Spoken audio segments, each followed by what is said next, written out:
O God, whom saints and angels delight to worship in heaven, be ever present with your servants who seek through art, music, and poetry to perfect the praises offered by your people here on earth.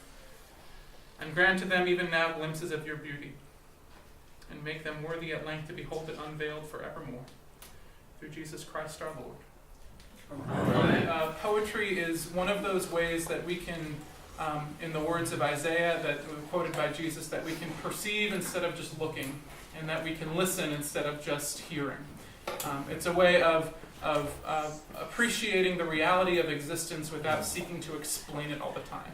And I think that that's something that we've been doing a lot this season. We're always trying to, literally, why is this happening to us? Is what we're doing this election cycle. And I think that taking a step back and using poetry to appreciate what our situation is like. I think that's why JFK said, if more politicians knew poetry and more poets knew politics, I'm convinced the world would be a better place. I think what he was getting at is this idea that it's not just about explaining what happens in the world, but it's about actually truly experiencing what happens in the world. So I'm very pleased to introduce a parishioner here at Redeemer who describes himself as an Anglo Catholic psychologist and poet. I'll let him explain what that means. Dr. Charles Zeiders, and he's going to offer some of his reflections on this text, Wall Street Revolution, which he wrote in the last couple of years. So, Charles. Thank you. Good morning. Good morning. Good morning. A culmination of experiences leaves many concerned about the current historical situation and the crisis in the Western mind. For example, Jungian analysts note that nothingness is a new archetype or motif in the Western mind. This nothingness comes upon us from the loss of faith in God and man at the close of the Second World War. The extermination camps and the atomic bombs collapsed the West's confidence in either God or man as ultimate values. Whereas pre-modern consciousness is consoled by a God who loves us, and modern consciousness is consoled by the idea of cultural and scientific progress, the postmodern consciousness in which we live is bereft, empty, and nihilistic. But meaninglessness undermines human well-being. Humans cannot tolerate nihilism. We are inherently religio-spiritual creatures. Meaninglessness is a mass psychopathology, a void into which giant commercial interests and cultural innovators have stepped to promulgate substitutionary values for ultimate values. In other words, economic, political institutions and other culture makers fill the postmodern spiritual void with lesser gods, promising what cannot be delivered. Arguably, the postmodern West is a culture of idolatry and addictions to false consolations.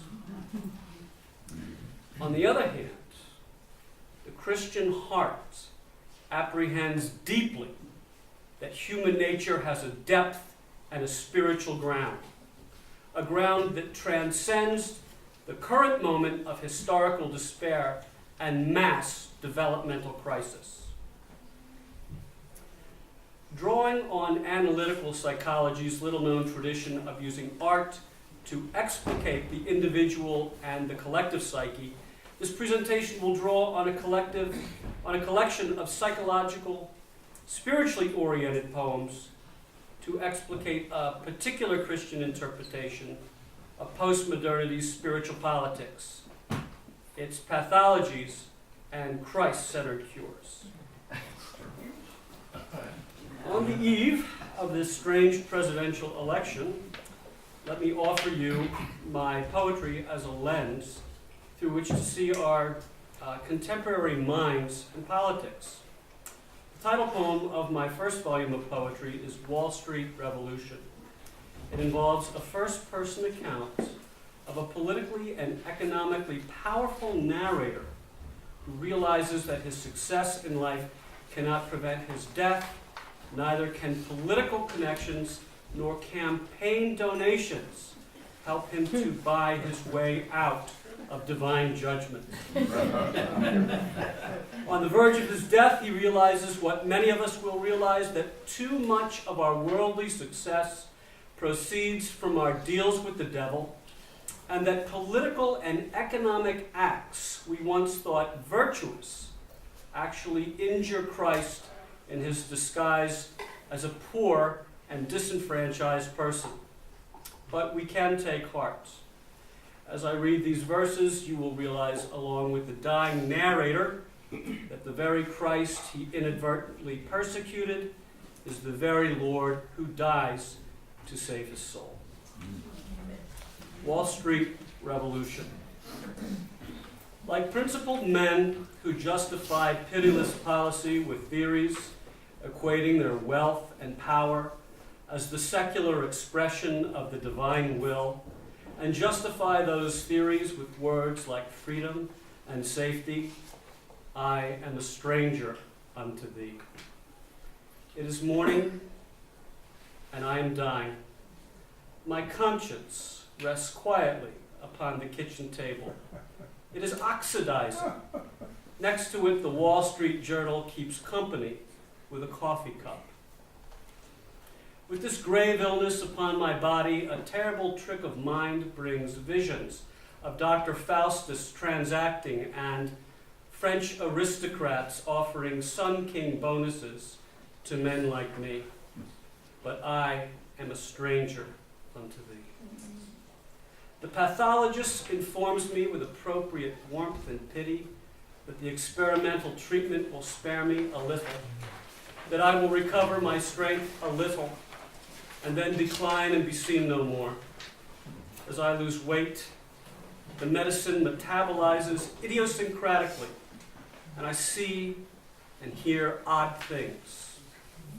I see Albert Speer in Spandau Prison. He makes small talk with Rudolf Hess. Speer sighs that Franco was the only successful one. Franco enslaved the Republican soldiers, worked them day and night at little public expense, and quarried out a mountain near Madrid to memorialize the regime. Speer knows how to do it. As armaments minister, he built bomb-proof factories in Alps with captured Russians digging. Streamlining and project management were essential. Production capacity increased, and the boss was pleased. Speer could help the Spanish, he says, to build the Valley of the Fallen. So just let me cut aside here and give you the Norton Anthology footnote. As this man is dying, he's in a delirium.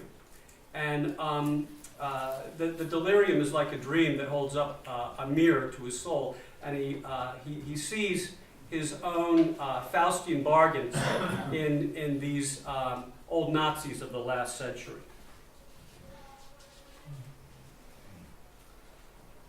The physician adjusts my medication. The nurse washes my hands. Leadership is hard on the leader's body. The corporation must be advanced through the state, but there is always the capital offender, the one who threatens the security of civil society, the radical who demands removal, the one who causes procedural complexity and stirs up the press, the one whose remains are held by a female. She clings to the pathetic, executed man. His body is a mess. The woman weeps. Authorities confirm that he was not tortured in a technical sense. All was part of an official process. And having witnessed his execution, I note that something of mine has gone missing. Something of mine is expunged. Some part of me is suddenly not here. Life left him, but I lost something coevally. Something of mine rushed into the cosmos with him, into no place.